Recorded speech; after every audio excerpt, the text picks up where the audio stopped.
All right, Shalom. I want to give all praises, honor, and infinite glory to Yahweh, Bashem, Yahushai, Bashem, Bakakwadash.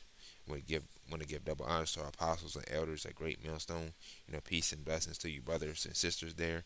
I mean here. I want to give this is your brother Zion Salakia, and I had something pop up on the screen, kind of threw me off. It was like a distraction. This is your brother Zion coming back at you with another lesson, and basically, this video is gonna be about a chariot that I spotted, a possible chariot that I spotted last night. Originally, this is here in this photo that you're looking at. This is not me at work. This is when I took it when I got home. But the happened was I was at work last night, and taking out my trash, doing my last bit of rounds or whatever, and I walked outside to take the trash out to go home, and something told me to look up in the air, and I looked up in the air and I seen this what appears to be a chariot on the left side, on the left hand side of the screen. Hold on. What appears to be a chariot on the left side of the screen, you know. And Salaki, I had to turn that off because all these notifications don't pop up until I start doing all these lessons. So, anyways, what I seen what appears to be a chariot, and I was taking my trash out and I was looking at it and stuff like that. So I got in my car, and driving home, and I was still seeing it, and I was still seeing it. You know what I'm saying? Even until I got to my house. So then I finally parked my car, and then I walked a couple feet away to where I could see it over the apartment, like you're seeing here in the photo, over the apartment in the trees, which is I did, and this is the photo I got. You know what I'm saying? Um, the moon is in the right hand corner, and what appears to be the chariot, the same thing I seen at the job site, is on the left hand side, and it was just sitting there. You know what I'm saying? And clearly after that, um, you know, I took the photo and I went to the house, to fellowship with my brother and everything, and with my brothers, and I came back outside. Um, I didn't fellowship long; it was maybe like 2 or 3 minutes. And um, I went back outside, and this is the photo I got. So like, yeah. And this is the photo I got. So as soon as I came back outside, um, it was gone. Like I wasn't even gone like 10, 15 minutes. It was only gone. I went back in the house, came back outside, in a 5 minute time span, it was gone. Like it would never exist. The moon and everything, like it never exists. So I'm like, wow, you know what I'm saying? So then after that, um, the next morning, um, well, which is today, this morning, if you're watching this video today, um, I was, I didn't necessarily, pray this, but um, I was just thinking in my mind. I was wondering, was that a chariot? You know what I'm saying? I was just, it just popped. The thought popped up in my mind or whatever. You know what I'm saying? And soon after, you know, I was thinking, was that a chariot? I was just thinking in my mind, and I'm, asking the Lord for some confirmation. Um, so I went on about my day, and later that day, later today, if you're watching this video right now, I had seen this faith booster in traffic. You know what I'm saying? 4411, and that basically confirmed my answer that it was a UFO. You know what I'm saying? And or a chariot. You know what I'm saying? And that basically confirmed my answer. And these are a these is what we're gonna be saved in. You know what I'm saying? Because I did a lesson on this last night. I mean, not last night. The day before yesterday, I did a lesson, a live stream with my brother Karatazar on the chariots, and and then I seen that the following day, and then now I'm here, and the chariots are our salvation. You know what I'm saying? They're gonna be doing destroying and saving. You know, ultimately. You know, um, I'm gonna grab a few scriptures. And and go from there. But yeah, that was a awesome faith booster. Now that got me wanting to push even harder. Than what I've been doing.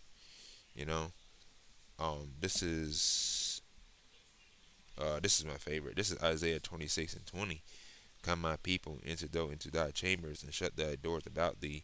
Hide thyself as it were for a little moment, until the indignation be overpassed. And the chambers is talking about the chariots, man, because we're not gonna, if you're a part of the elect in the 1/3 remnant, you're not gonna be on planet Earth when the destruction takes place. You're gonna be up in the chariot somewhere, Lord willing. And the indignation is the destruction, you know, from the new from the ICMB nuclear missiles. You know what I mean?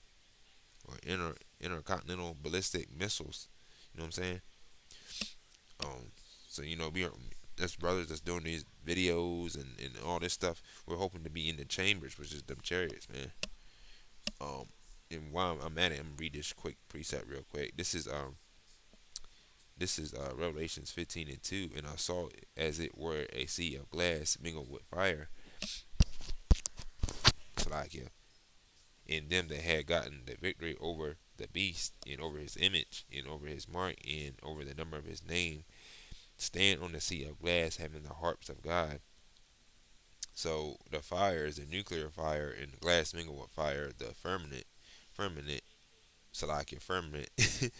I can't even talk right now. Them that had gotten the victory over the beast is talking about the elect of the nation of Israel.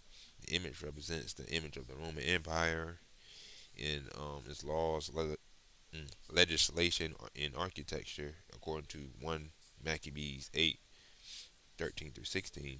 The Roman Empire has been reincarnated today as America Babylon the Great. Stand on the sea of glass.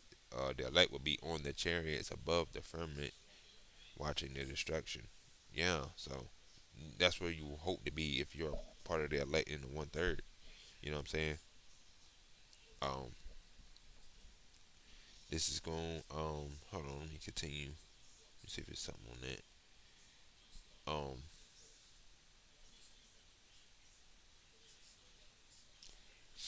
oh, you know what?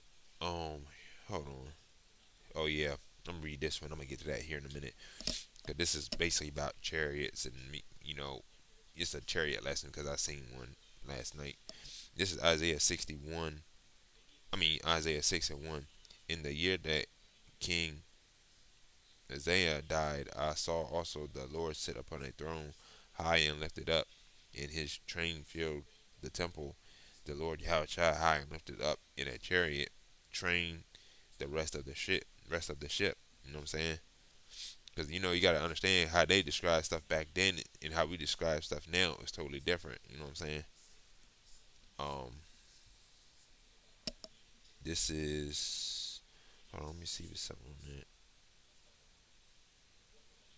Matter of fact, let me continue reading it.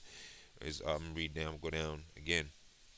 Verse 2. Above it stood the serums. Each one had 6 wings. With twain he covered his face, and with twain he covered his feet, and with twain he did fly.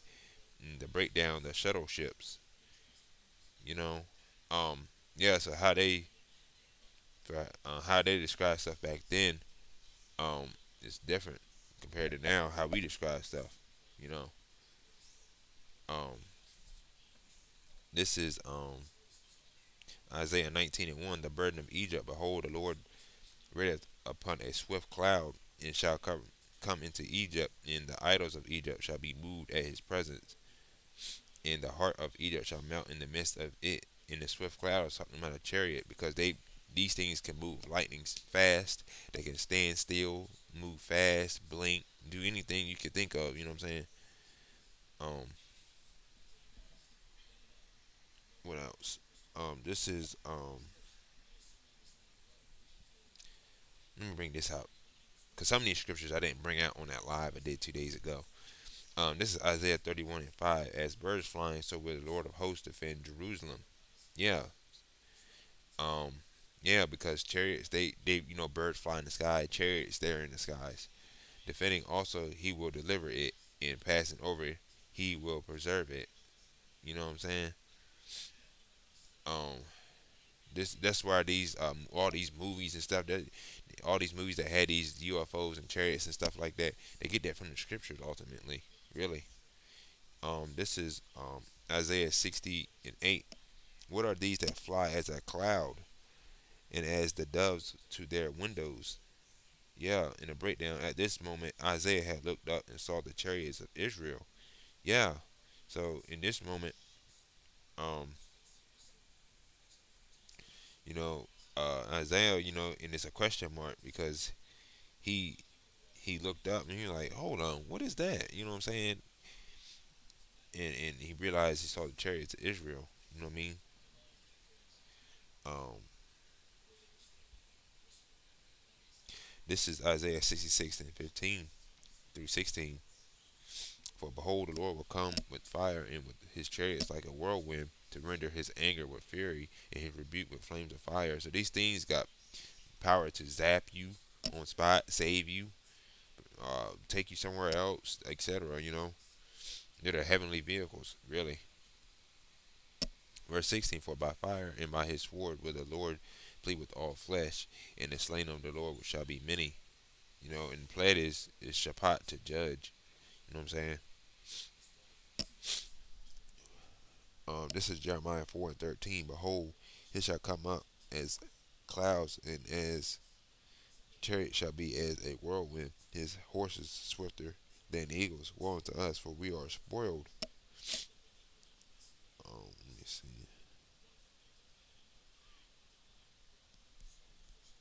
So, this is Ezekiel 1 and 4. And I looked, and behold, a whirlwind came out of the north, a great cloud, and a fire enfolding itself, and a brightness was about it. And out of the midst thereof, as the color of amber, out of the midst of the fire. Yeah, so all these scriptures are related to that you see right here are related to the chariots, man. Um,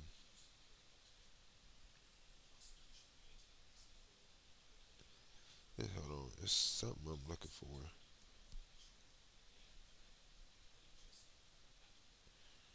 Um, okay, hold on. I'm gonna continue. Let me read this Ezekiel 1 through 15. I mean 1:15 through 16. Now as I behold the living creatures, behold one where upon the earth by the living creatures with his four faces. You know, Salak. I'm up here sniffling and stuff. I'm not sick or anything, but I got being in going outside in the hot and coming back in. It's kind of weird. This is verse 16. The appearance of the wheels and their